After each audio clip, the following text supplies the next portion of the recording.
परमेश्वर के साथ अपनी पहचान जाहिर करने के लिए लोग भिन्न भिन्न प्रकार के चिन्ह अपना लेते हैं और आमतौर पर ये सब बाहरी दिखाई देने वाली चीजें होती हैं।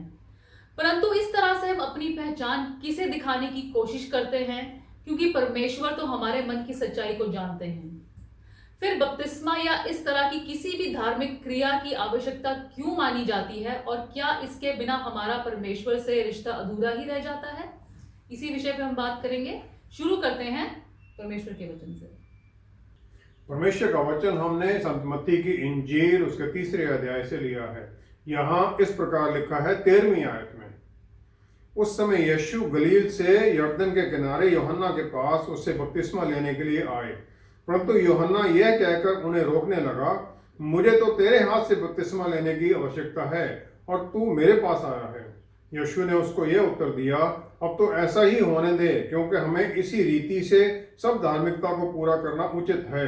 तब उसने उनकी बात मान ली और यीशु बपतिस्मा लेकर तुरंत पानी में से ऊपर आए, और देखो उनके लिए आकाश खुल गया और उसने परमेश्वर की आत्मा को कबूतर के समान उतरते और अपने ऊपर आते देखा। और देखो ये आकाशवाणी हुई, यह मेरा प्रिय पुत्र है जिससे मैं अत्यंत प्रसन्न हूँ। ये परमेश्वर का वचन है, इसे पढ़े और सुने जाने से आशीष हो। आमीन। परमेश्वर मनों को जांचते हैं, तो फिर बपतिस्मा एक विश्वासी के जीवन में क्यों जरूरी है और इसका सही मतलब क्या है? परमेश्वर ने इंसान को बनाया तो उसके ऊपर कोई किसी तरह का कोई चिन्ह पहचान का नहीं था। वो आत्मिक रैम में रहता था ताकि परमेश्वर से बातचीत कर सके जो कि आत्मा है, और मटेरियल रैम में भी था ताकि जानवरों के ऊपर, हर चीज के ऊपर अपना अधिकार बनाया रख सके और अदन बाग में वो सब उसे बढ़ाने में आगे काम करे। जब हम देखते हैं वो उस अथॉरिटी में काम करता है तो वो परमेश्वर की प्लान के अनुसार चलता है। उसका शरीर उसके अंतर्मन सोल के अधीन है और सोल आत्मा के अधीन है। उसकी जो शरीर की इंद्रियां हैं वो भी अंतर्मन के अधीन है, सोल के अधीन है, और वो उसके जीवन को निर्धारित नहीं करती हैं। उत्पत्ति 3 अध्याय 6 आयत में जब ईव सांप या डेविल के गाइडेंस में चलती है तो पहले वो 5 सेंसेस को इस्तेमाल करती है। तो 6 आयत में हम देखें 3 अध्याय उत्पत्ति, वहां लिखा है स्त्री ने देखा, आंखों को इस्तेमाल किया कि उस वृक्ष का फल खाने के लिए अच्छा और देखने में मनभाव है। खाने के लिए अच्छा उसने सूंघा होगा, सेंसेस ऑफ स्मेल, और बुद्धि देने के लिए चाहने योग्य भी है, तब उसने उसे तोड़कर खाया। 5 सेंसेस को इस्तेमाल करना है, प्लेजेंट है उसका, प्लेजेंट उसकी अच्छाई को देखा उसने। यहाँ इब्रानी भाषा का शब्द है टावा, जो कि प्लेजेंट जिसका मतलब निकाला गया है। दूसरा शब्द है डिजायरेबल, मन भाव जो है वो है खमाड। इसका एक्चुअल मतलब है कवेट करना, डिजायर करना, नेगेटिव सेंस में, नेगेटिव सेंस में वो डिजायर है। उसके बाद में खाने के बाद इंसान का शरीर उसके जीवन को निर्धारित करने लग गया। उसका जो अंतर्मन था वो भी उसकी इच्छाओं के नीचे आ गया, और आत्मिक उसकी मृत्यु हो जाती है और उसकी आत्मा डॉर्मेंट हो जाती है, परमेश्वर से मिलाप टूट जाता है। इसके साथ इंसान के अंदर उसकी प्रवृत्ति बदल गई, पाप करने की प्रवृत्ति आ गई, और फिर वो शारीरिक इच्छाओं, लस्ट के नीचे आ जाता है। पर्सनल ग्रेटिफिकेशन, पर्सनल उसके लिए आ जाता है, ताकि कवेट सिंफुल लिविंग उसका शुरू हो जाता है, पाप में जीवन उसका शुरू हो जाता है। उसके बाद वो परमेश्वर की खिलाफत में खड़ा हो जाता है और पाप के अधीन आ जाता है और शैतान के अधीन आ जाता है, और जो भी उसके पास है उसमें उसे डिससेटिस्फेक्शन है, उसमें उसे प्रसन्नता नहीं है, और जो उसके पास नहीं है वो उसे अच्छा लगता है। जो नेबर है उसका घर उसे, उसका सब कुछ उसे अच्छा लगता है। उसकी नेबर का सब कुछ ही वो पाना चाहता है, दूसरों के पाना चाहता है, अपने उसमें संतुष्टि नहीं है। जेलसी आ जाती है और फिर उस जेलसी में वो और पाप करता है, वायलेंस शुरू हो जाती है, और झूठ इंसान का मेन मकसद झूठ पर आ जाता है। गिनती 11वां अध्याय 5वीं 6वीं आयत में हम देखते हैं कि इजरायली लोगों को परमेश्वर छुड़ा के ले जाते हैं। और फिर वो कहते हैं 4वीं आयत में, पहले देखें, जो मिली जुली भीड़ उनके साथ ही कामुकता करने लगी और इजरायली भी फिर रोने और कहने लगे, हम मांस खाने को कौन देगा? हमें वे मछलियां स्मरण हैं जो हम मिस्र में सेंत में खाया करते थे, और खीरे और खरबूजे और गदने और प्याज और लहसुन, और परंतु अब हमारा जी घबरा गया है, यहाँ पर इस मन्ना को छोड़कर और कुछ भी नहीं मिलता है। मन्ना को छोड़कर कुछ भी नहीं मिलता है। फिर उनका परमेश्वर से और परमेश्वर की दी गई स्वर्गीय चीजों से मन भर जाता है, और उनका जो शरीर के अधीनगी में सब कुछ चल रहा है, और इससे छुटकारा, इस परिस्थिति से वो परमेश्वर से, राज्य से दूर हो जाते हैं, और इसका छुटकारा प्रभु यीशु देते हैं। यूहन्ना 3 से 5वीं आयत में वो कहते हैं, जब तक कोई दोबारा जन्म नहीं लेता है, वो नए सिरे से जन्म ना ले, परमेश्वर का राज्य देख नहीं सकता। फिर वो 5वीं आयत में कहते हैं, मैं तुझसे सच सच कहता हूं, जब तक कोई मनुष्य जल और आत्मा से ना जन्मे, वह परमेश्वर के राज्य में प्रवेश नहीं कर सकता है। निकोडिमस को ये उत्तर देते हैं, जल और आत्मा से जन्मना, जल में डूबना, दोबारा जन्म लेना, और पूरी तरह से पवित्र आत्मा के अधिकार में आ जाना, overwhelmed by the Holi spirit, ताकि उसकी नेचर में बदलाव आए। अफसियों की पुस्तक 2 अध्याय 1 आयत में पौलुस रसूल इस परिस्थिति को कहते हैं, हम पापों में मरे हुए थे, फुल्ली इमर्स्ड, उसके पूरे कंट्रोल में थे। जो ये इसमें बदलाव आना है, वहां हम डेड इन सिन थे, पापों में डूबे हुए थे, और बदलाव में हमें पापों के लिए मर जाना है। पाप हमारे लिए खत्म हो गया, मैं पाप के लिए मर गया, पाप की मेरे लिए कोई अहमियत नहीं है। और फिर उत्पत्ति 17वां अध्याय 1 से 6 आयत में हम देखते हैं, परमेश्वर अब्राहम को चुनते हैं, और अब्राहम को वो कहते हैं, उसे आशीष देते हैं, तो कौमों का, तो तुम्हारे द्वारा बहुत कौमें आएंगी, फादर ऑफ मेनी नेशंस। और फिर वो कहते हैं, मेरी उपस्थिति में चल और सिद्ध होता जा। और फिर उसे आज्ञा दी जाती है कि तुम अपनी अपनी खलड़ी का खतना कर लेना, जो वाचा मेरे और तुम्हारे बीच में है, उसका यही चिन्ह होगा। जो सर्कमसीशन, खतना करने का जो रिचुअल शुरू होता है, वहां से शुरू होता है। ये पहला बपतिस्मा है परमेश्वर के लोगों के लिए। उसे परमेश्वर कहते हैं कि walk before me and be blameless, मेरे सामने चलो, सिद्ध होता जा। खतना करने से सिद्धता नहीं होगी, उनकी अधीनगी में, उनकी निगरानी में चलने से सिद्धता में चलते हैं। पहला यूहन्ना 1 अध्याय 12वीं आयत, वहां पर परमेश्वर के बच्चे उन्हें कहा गया है जो प्रभु यीशु को ग्रहण करते हैं और उन्हें अपना मुक्तिदाता मान लेते हैं। पहला उन्हें ग्रहण करना है विश्वास द्वारा, दूसरा उन्हें अपना मुक्तिदाता मानना। ये 2 चीजें जरूरी हैं। रोमियो की पुस्तक 13वां अध्याय 13वीं 14वीं आयत में पौलुस रसूल फिर इसका जरूरत बताते हैं, इस रास्ते का, कि बपतिस्मा क्यों जरूरी है। वो कहते हैं, put on the Lord Jesus Christ, वरन प्रभु यीशु मसीह को पहन लो और शरीर को अभिलाषाओं को पूरा करने का उपाय ना करो। लेकिन इससे पहले वो एक और बात कहते हैं, वो 12वीं आयत में कहते हैं, हम अंधकार के कामों को त्याग कर ज्योति के हथियार पहन लें, आर्मर ऑफ लाइट, अंधेरे को छोड़ें और ज्योति में आए, ज्योति के हथियार पहन ले हम। और ये अंधेरे से निकलकर, पाप की मौत से निकलकर परमेश्वर की रोशनी में आना और उनके पुत्र की महिमा की रोशनी में आगे बढ़ना है, उनके विश्वास में आगे बढ़ना है। जब हम प्रभु यीशु को पहन लेते हैं तो हम उनकी अधीनगी में आ जाते हैं, पूरी तरह उन्हें हम अपने ऊपर अधिकार लेने देते हैं। मत्ती 6:24 में प्रभु यीशु ने कहा कि कोई भी 2 स्वामियों की सेवा नहीं कर सकता है। बपतिस्मा लेना, मास्टर चेंज करना, स्वामी चेंज करना है अपने जीवन में। शैतान के स्वामित्व से निकलकर प्रभु यीशु को स्वामी मानना है। फिर हम पाप की दास्ता से निकल आते हैं, शैतान के कंट्रोल से निकल आते हैं और राजाओं के राजा, प्रभुओं के प्रभु, प्रभु यीशु की अधीनगी में आ जाते हैं।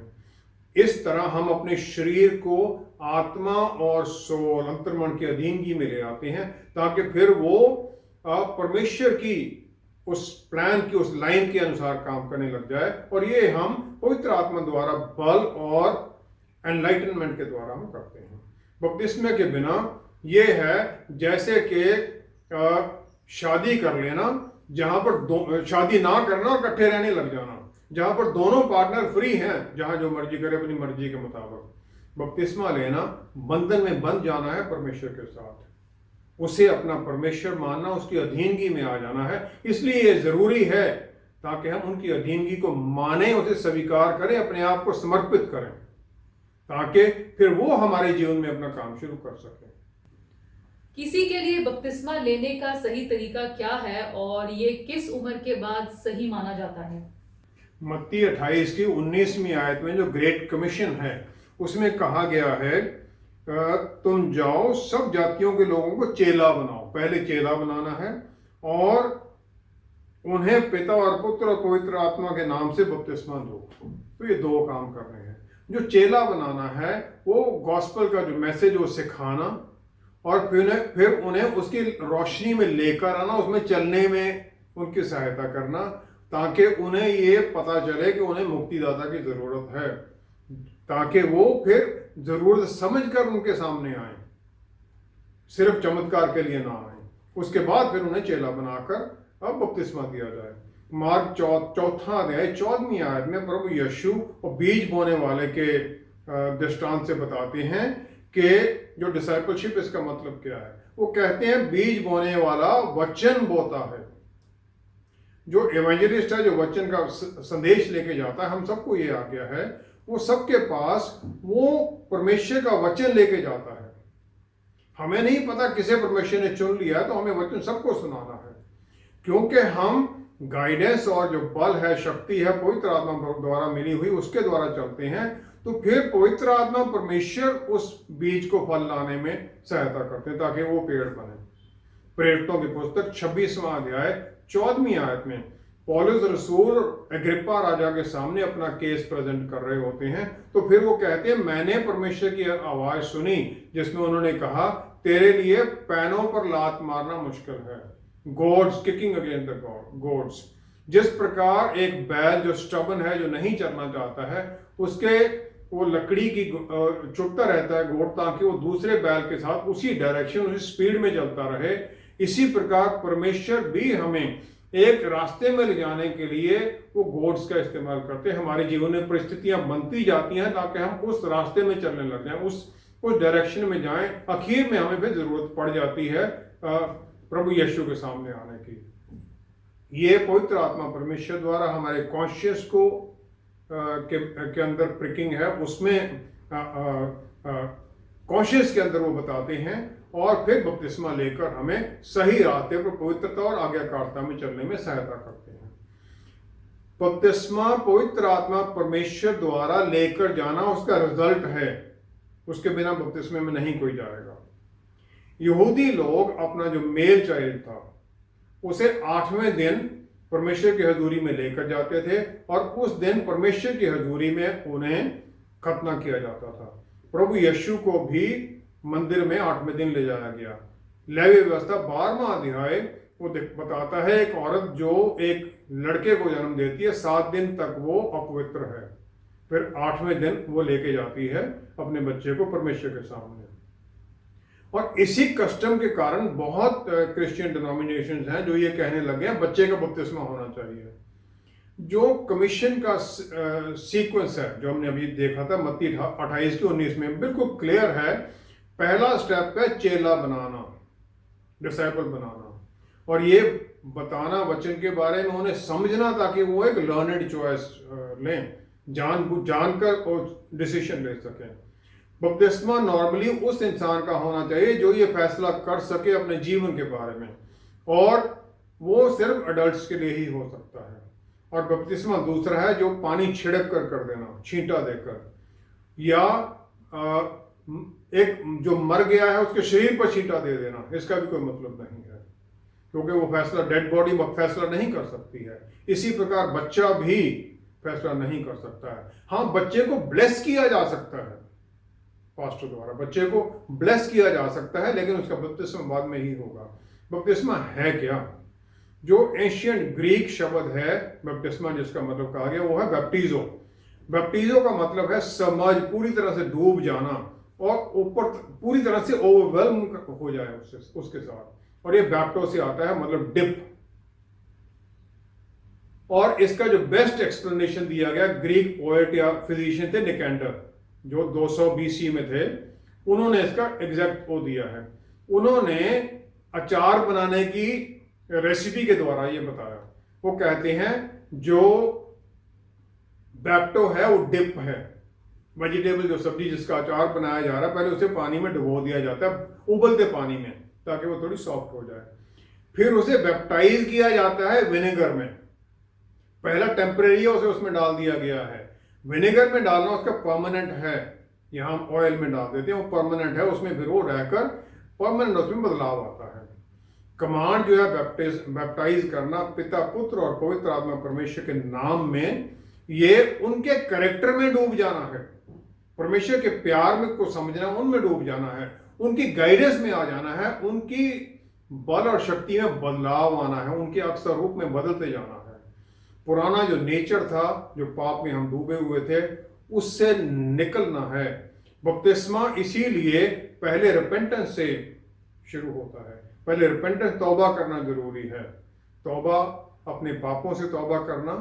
और तौबा करना, रिपेंटेंस का मतलब है तौबा करना और इच्छा जाहिर करना परमेश्वर से कि मुझे इससे निकालो ताकि मैं दोबारा पाप ना करूं।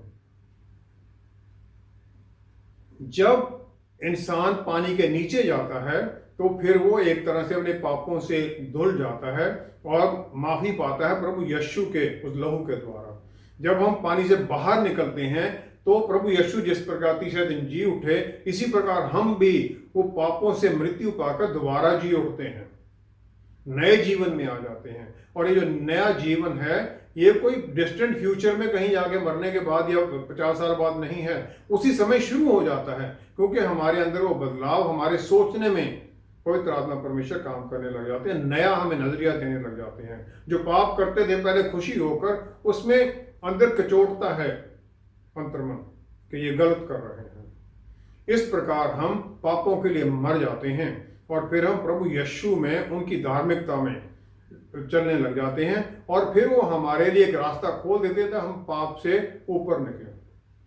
प्रेरितों की पुस्तक 2 अध्याय 38वीं आयत में हम देखते हैं, पेंटेकोस्ट वाले दिन पतरस रसूल ने लोगों को कहा कि तौबा करो और बपतिस्मा लो पापों की मुक्ति के लिए, ताकि तुम पवित्र आत्मा परमेश्वर की का गिफ्ट पाओ, वो आशीष पाओ परमेश्वर से। बपतिस्मा पापों की मुक्ति के लिए, ताकि उसके द्वारा फिर पवित्र आत्मा परमेश्वर पा लें। बपतिस्मा रिपेंटेंस के बिना इस प्रकार है जैसे एक पिग को, सुअर को नहला देना, क्योंकि उसने फिर उसी हालत में चले जाना, उसी कीचड़ में उसने चले जाना है। रिपेंटेंस ये है, तौबा करना ये है कि अपने पापों को रियलाइज करना और जरूरत समझना कि मुझे जरूरत है, क्योंकि मैं इस पाप से निकलना चाहता हूँ। अफसियों की पुस्तक 4 अध्याय 22 से 24 में आयत में पौलुस रसूल फिर वहां पर डिफाइन करते हैं ये सारा कुछ। वो कहते हैं, पुराने मनुष्य को जो भरमाने वाली अभिलाषाओं के अनुसार भ्रष्ट होता है उतार डालो, अपनी पुरानी नेचर को उतार दो जो कि पापों के अंदर लेके जाता है। फिर आत्मिक स्वभाव में नए बनते जाओ, नए बनो। और ये नया बनना कैसे है? मनुष्यत्व को, नए मनुष्यत्व को पहन लो जो परमेश्वर के अनुरूप सत्य की धार्मिकता और पवित्रता में सृजा गया है। परमेश्वर की धार्मिकता में सृजा गया, उसमें हमें फिर आना है। जो ये बैप्टाइजन है पिता, पुत्र और पवित्र आत्मा परमेश्वर के नाम पर है। परमेश्वर को अलग अलग नाम दिए गए हैं जो उनके पर्टिकुलर कैरेक्टर के बारे में, पर्टिकुलर ब्लेसिंग के बारे में देते हैं। जैसे यहोवा यारे अब्राहम ने कहा जब उसे वो इसहाक को वो कुर्बानी देने के लिए जाता है, कि उसे वो मेढ़ा मिल जाता है। हर एक नाम परमेश्वर के उस एक कैरेक्टर को जाहिर करता है। गैब्रियल जब आता है तो वो प्रभु यीशु का नाम जाहिर करता है मेरी को। वो कहता है उसका नाम यहोशुआ रखना है।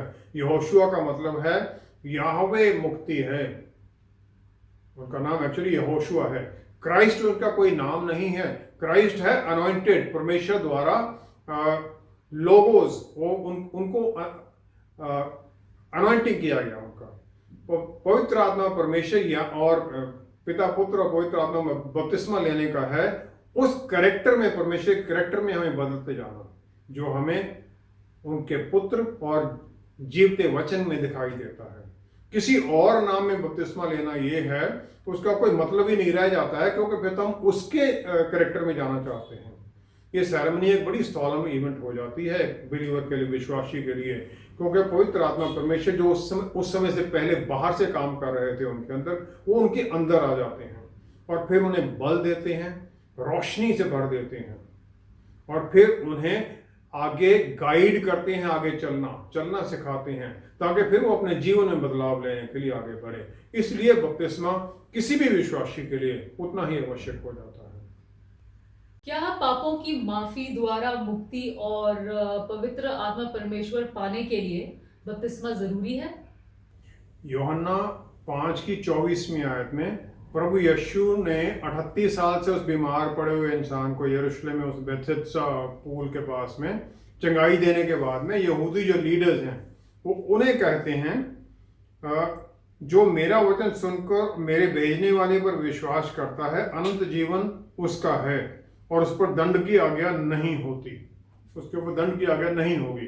अनंत काल, इटर्नल जीवन है उसके लिए, लाइफ है उसके लिए। रोमियो की पुस्तक और गलातियों की पुस्तक एक्सटेंसिवली इसी बात पर वो पूरा है कि हम धार्मिकता परमेश्वर के अनुग्रह के द्वारा पाते हैं, हमारी जस्टिफिकेशन उनके अनुग्रह के कारण है, विश्वास में प्रभु यीशु पर, और हमारे किसी काम के कारण नहीं है। ये पौलुस रसूल तो यहां तक कह देते हैं हमारे काम तो गंदे कीचड़ों की तरह हैं। तो अफसियों के पुस्तक 2 अध्याय 8-9 आयत में वो कहते हैं कि हम अनुग्रह द्वारा बचाए गए हैं विश्वास के द्वारा, और ये हमारे कारण नहीं है, ये परमेश्वर का हमारे लिए एक गिफ्ट है, हमारे कामों के लिए नहीं है ताकि कोई इसके ऊपर अपना बोस्ट कर सके। लूका की इंजील 23वां अध्याय 39 से 43 आयत तक, 39-43, प्रभु यीशु के सलीब के ऊपर चढ़ाए जाने के बाद जो उनके साथ में चोर था जो सलीब पर था, उसका बपतिस्मा नहीं हुआ था, लेकिन वो विश्वास में प्रभु यीशु की को पुकारता है और उसी समय वो आशीष पा लेता है कि आज ही तुम मेरे साथ पैराडाइज में होगे, आज ही तुम होगे। अफसियों की पुस्तक 2 अध्याय 10वीं आयत में, और 2 थिस्सलुनीकियों उसका 1 अध्याय 8वीं आयत में लिखा गया है, जो सच्चा विश्वास है वो आज्ञाकारिता की तरफ लेके जाता है, और ये बगैर बपतिस्मा की कमिटमेंट के हो ही नहीं सकता है। बपतिस्मा के साथ कमिटमेंट होगी तभी हम आज्ञाकारिता में पूरी तरह जाते हैं। बपतिस्मा मुक्ति पाने का आउटकम है, बपतिस्मे के द्वारा मुक्ति हमें नहीं मिलती है, हमें मुक्ति विश्वास के द्वारा मिल जाती है, उसके साथ फिर हम बपतिस्मे जाते हैं, क्योंकि हम बपतिस्मे में सच्चे विश्वास के बिना जा ही नहीं सकते। विश्वास होगा तब हम बपतिस्मे के लिए जाते हैं। तौबा करना और माफी मांगना पापों के लिए और माफी पा लेना प्रभु यीशु के मैसेज का कोर वो है कि तौबा करो, पापों के लिए माफी पाओ, फिर उनके द्वारा हमें माफी मिलती है। मत्ती 3 आयत में बपतिस्मे देने वाला यूहन्ना भी यही कहता है, पापों के लिए तौबा करो, और बपतिस्मे से पहले है ये, क्योंकि उसके बिना कोई किस प्रकार प्रभु यीशु को मुक्तिदाता मानकर उनकी आज्ञाकारिता में आ सकता है, जब उसे कोई जरूरत ही नहीं पड़ती है। जब तौबा करेगा तब उसे तौबा तब करेगा जब उसे पता चलता है कि हाँ, मैं पाप के जीवन में जी रहा हूं, मुझे इससे निकलने की जरूरत है। निकलने की जरूरत है तो मेरी सहायता कौन करे, मुझे मुक्तिदाता की जरूरत है। फिर हम आगे बढ़ते हैं, और जब जरूरत महसूस होने लग जाती है उसका अगला स्टेप तो ऑटोमेटिक है। फिर अगर कोई ये कह दे मैं तौबा करता हूं और प्रभु यीशु पर विश्वास करता हूं लेकिन बपतिस्मा लेने से इनकार करता हो, तो उसका तौबा करना और विश्वास भी शकी है, डाउटफुल है, क्योंकि बपतिस्मा देना आउटवर्ड साइन है अंदर के विश्वास, अंदर विश्वास है तो हम बपतिस्मे के लिए जाते ही जाते हैं। परमेश्वर ने इंसान को अपने अक्स और रूप में बनाया और फिर परमेश्वर का पुत्र इंसान बन गया, इंसान की पहचान में आ गया ताकि उस पहचान को हम जान सकें उस जिसमें हमें बदलना है। उन्हें किसी मुक्ति की जरूरत नहीं थी पाप से, वो तो पाप रहित थे। मत्ती 3 की 14-15वीं आयत में वो जब यूहन्ना बपतिस्मा देने के पास जाते हैं, जो हमने पहले पढ़ा था, तो वो सरप्राइज जाहिर करता है कि प्रभु बपतिस्मा तो मुझे आपसे मिलना चाहिए, लेकिन प्रभु यीशु से कहते हैं कि हमें धार्मिकता को पूरा करना जरूरी है। और फिर पवित्र आत्मा परमेश्वर उन पर उतर आते हैं और वो फिर अपनी यहाँ की मिनिस्ट्री को शुरू करते हैं। बपतिस्मा लेना इस प्रकार परमेश्वर का अनुग्रह के लिए धन्यवाद करना है। आपने मुझ पर अनुग्रह किया, मुझे चुन लिया, मुझे रास्ते पर लेके आए हैं, ताकि फिर वो चुने हुए होने के कारण हम धन्यवाद करते हुए कमिटमेंट करते हैं कि हम आपके धार्मिकता के रास्ते पर चलने के लिए आज से तैयार हैं, आपकी आज्ञाकारिता में चलने के लिए तैयार हैं।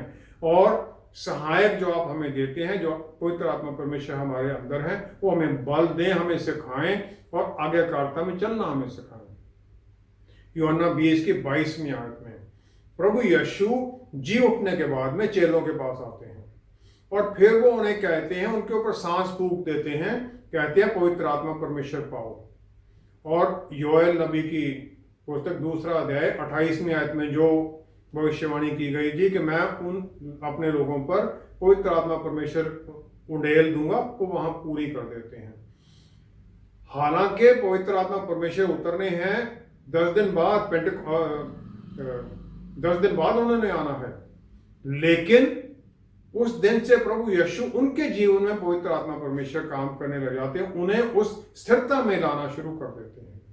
प्रेरितों की पुस्तक 2 अध्याय 2 से 4 आयत में जितने लोग वहां इकट्ठे थे, एक मन से थे, और फिर वो पवित्र आत्मा परमेश्वर द्वारा भरे जाते हैं पेंटेकोस्ट के दिन। और फिर वो आता है रशिंग माइटी विंड, ऊपर से जैसे स्वर्ग से एक बहुत आंधी आ रही है और उनके ऊपर फटी हुई आग की जीभें दिखाई देती हैं, उनको उतर आती हैं। पासओवर का जो दिन है, उस दिन था जब मिस्र में लोगों ने मेमने का लहू लगाया था दरवाजे के ऊपर। प्रभु यीशु का लहू जो बहाया गया, उसके द्वारा हमें मौत से छुटकारा मिल जाता है, जिस प्रकार यहूदियों को वहां मिला था मिस्र में। और फिर ये लोग वो मनाते हैं ये दिन जब माउंट साइनाई के ऊपर यहूदियों को वो दिया गया आज्ञा, व्यवस्था का कानून दिया गया। ये उस दिन पेंटेकोस्ट का दिन मनाते हैं। और विश्वासी के लिए ये है वो फुलफिलमेंट हो जाना प्रभु यीशु के द्वारा व्यवस्था का, और परमेश्वर के पुत्र के द्वारा फिर हमें उस नए रिश्ते में जोड़ देने का, पवित्र आत्मा परमेश्वर हमारे भीतर आने का। प्रेरितों की पुस्तक 19वां अध्याय 2 से 6 आयत में पौलुस रसूल 12 लोगों को एफेसस में पाते हैं। उनसे पूछते तुमने पवित्र आत्मा परमेश्वर पाया? वो कहते हैं हमने तो सुना भी नहीं पवित्र आत्मा परमेश्वर कोई होते हैं। उन्हें दोबारा बपतिस्मा दिया जाता है और फिर वो पवित्र आत्मा पा लेते हैं। हम परमेश्वर के सॉवरेन कंट्रोल में आ जाते हैं बपतिस्मे के द्वारा। फिर वो हमारी सूटेबिलिटी कंफर्म करते हैं कि हम उनके स्वर्ग राज्य में काम करने के लिए पवित्र आत्मा परमेश्वर द्वारा तैयार हैं। उसके बिना हम वो तैयारी कैसे जाहिर करेंगे, कैसे परमेश्वर हमें अपने रिश्ते में बांधेंगे। इसलिए बपतिस्मा लेना उतना ही जरूरी है जितना कि विश्वास करना। आइए हम प्रार्थना करें। पिता परमेश्वर, हम आपका धन्यवाद करते हैं, आपने चुना और हमें ये आशीष दी कि हम बपतिस्मे के द्वारा आपकी आज्ञाकारिता में आ जाएं। प्यारे प्रभु, जितने लोग ये प्रोग्राम देख रहे हैं, सुन रहे हैं, जिन्होंने बपतिस्मा नहीं पाया है, आत्मा के द्वारा उन्हें छू दीजिए ताकि वो भी अपने मन को बदलें, बपतिस्मा लें और पवित्र आत्मा परमेश्वर की भरपूरी में आ जाएं, ताकि फिर स्वर्गराज की उस अनंत काल के जीवन के हकदार बन जाएं। पिता परमेश्वर, सब कुछ आपके प्यारे बेटे प्रभु यीशु के पवित्र नाम में मांगते हैं। आमीन, आमीन, आमीन। एक विश्वासी के लिए बपतिस्मा लेना परमेश्वर के साथ अपना रिश्ता पक्का करना है। परमेश्वर हमें उसके बाद ही पवित्र आत्मा से और उनके वरदानों से भर देते हैं ताकि हम दिन प्रतिदिन प्रभु यीशु के अक्स और रूप में बदलते जाएं। Thank you so much for watching. Until next time, stay blessed. Shalom.